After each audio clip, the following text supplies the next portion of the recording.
আজকের ঘটনাটা শুনলে অন্তত সকল প্রবাসী ভাইয়েরা তাদের বউয়ের উপর আর কখনোই কোনো অমানবিক নির্যাতন হতে দিবেন না। আমি একজন ছেলে, বাসর ঘরে বউকে বলা আমার প্রথম কথা ছিল, আম্মা আমার জীবনের সবকিছু। আমি হয়তো আমার আম্মার বদলে এই জীবনে আর কাউকে বেশি ভালোবাসতে পারবো না, কিন্তু আমি চেষ্টা করব তোমাকে তোমার জায়গায় সর্বোচ্চ ভালো রাখার। প্লিজ আমার আম্মাকে কখনোই কষ্ট দিও না। বউ আমার কথা শুনে আমার মুখের দিকে ড্যাব ড্যাব করে তাকিয়ে থাকলো। কথাগুলা শুনে কিচ্ছু বললো না। বয়সে ছোট মেয়ে, মনে কষ্ট পেলো নাকি পেলো না ঠিক বুঝতে পারলাম না। আমি একটু বিছানায় গিয়ে বসতেই সে একটু সরে গিয়ে আমাকে জায়গা করে দিল। বলল, আচ্ছা আপনি কবে চলে যাবেন? আমি একটু অপ্রস্তুত হয়ে বললাম, এই আসছি তো 5 মাসের ছুটিতে। মেয়ে দেখতে দেখতেই প্রায় 1 মাস হয়ে গেল, বলতে পারো গুনে গুনে আর 4টা মাস আসছি। এরপর আমি আমতা আমতা করে তার কাছে জিজ্ঞেস করলাম, আমি তোমার নামটা ভুলে গেছি, কি যেন ছিল তোমার নামটা?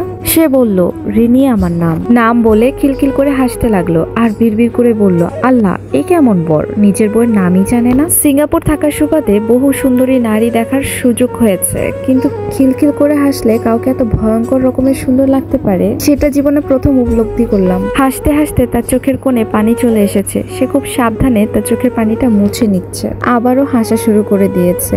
এই প্রথমবার কোনো মেয়েকে হাসতে দেখে আমি তার প্রেমে পড়ে গেলাম। আমার পুরো জীবন এখন ঋণীময় হয়ে গেল। আমার বউটার বয়স কম হলেও প্রচন্ড মিশুক আর গোছালো একটা মেয়ে, পুরো বাড়ির কাছে একাই সামলাতে পারে। আমার মা আর বোনের আরাম আয়েশের দিন ফিরে এলো। অবশ্য কাজ করা নিয়ে রিনির কোনো অভিযোগ নেই। আমি যতদিন দেশে থাকলাম রিনিকে সাহায্য করলাম। আমার যেদিন ফ্লাইট ছিল তার 3 দিন আগে থেকে দেখলাম রিনির চোখে আধার নেমে এসেছে। আমি টের পাই সে রান্নাঘরে গিয়ে কাঁদে, বাথরুমে গিয়ে কাঁদে, বারান্দার আড়ালে গিয়ে কাঁদে, আর আমার সামনে এসে স্বাভাবিক হওয়ার ভান করে। আমিও ভান ধরে থাকি। এই যে প্রতিবার প্রিয়জনদেরকে ছেড়ে যাওয়ার কষ্ট সহ্য করতে করতে আমি ক্লান্ত। মাত্র ইন্টার কমপ্লিট করার পর প্রবাসে পাড়ি জমিয়েছিলাম জীবিকার তাগিদে। আব্বা মারা যাওয়ার পরে ইচ্ছা থাকলেও আর পড়াশোনাটা করতে পারিনি। 17টা বছর প্রবাসে কাটিয়েছি, আর এখন আর ইচ্ছে করে গায়ে দুঃখ লাগাতে ইচ্ছে করে না। মনকে অনেক কষ্টে পাথর বানিয়েছি, তবে এবার কেন জানি আমার এই পাথর মনটা বারবার গলে যেতে চাচ্ছে। অবশেষে আমি প্রবাসের মাটিতে আবারও চলে আসি। সিঙ্গাপুর আসার পরে আমার বাড়িতে সবসময় কথা হয়, আমার মা, আমার বোন, আমার বউ রিনির সাথেও।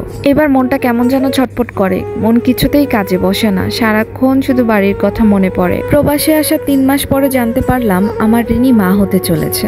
খবরটা পেয়েছি আমি আমার মার কাছ থেকে। সেদিন অনেক চেষ্টা করার পরেও আমি কোনোভাবেই রিনির সাথে কথা বলতে পারি। সে লজ্জায় আমার সাথে কথা বলতে পারছে না। আমার আম্মা হাসে আর গুটি গুটি হয়ে বলে, কেমন পোলাপান মানুষ, 2 দিন পরে মা হইব আর এখন এমন করতেছে। আমি ফোনের ওই পার থেকে কথাগুলি শুনি আর হাসি। আমার মনে আনন্দরা হই হুল্লোড় করতেছে। জীবনে আসলে টাকার খুব দরকার। আজকে যদি টাকার দরকার না থাকতো তাহলে আমি দৌড়ে এতক্ষণে দেশে চলে যেতাম, আর আমার লাজুক বইয়ের লজ্জাটা ফোনে না ভাঙিয়ে তাকে জড়িয়ে ধরে ভাঙাতাম। একটা সময় ছিল ছোট ছোট পোশাক পরা বিদেশি মেয়েদের দিকে চোখ চাইতে না চাইতেও চলে যেত, কিন্তু এদেরকে এখন আমার ফ্যাকাশে লাগে। আমি নিজের ভিতর এখন একটা অন্য আমিকে আবিষ্কার করেছি। আমি প্রায়ই খাতা কলম নিয়ে বসি। আগে থেকে এখন কিছুটা খরচ কমাতে হবে।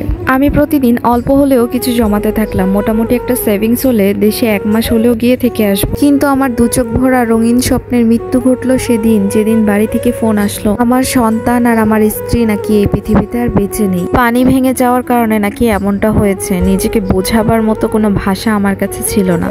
শুধু তখন চিৎকার করে কান্না করতে মন চাইছিল, কিন্তু সেটাও পারছিলাম না। শুধু আকাশের দিকে তাকিয়ে একটাই কথা বলছিলাম, হে আল্লাহ, আমি আপনার ফয়সালাকে মেনে নিয়েছি। আপনি আমার অশান্ত হৃদয়কে শান্ত করে দিন।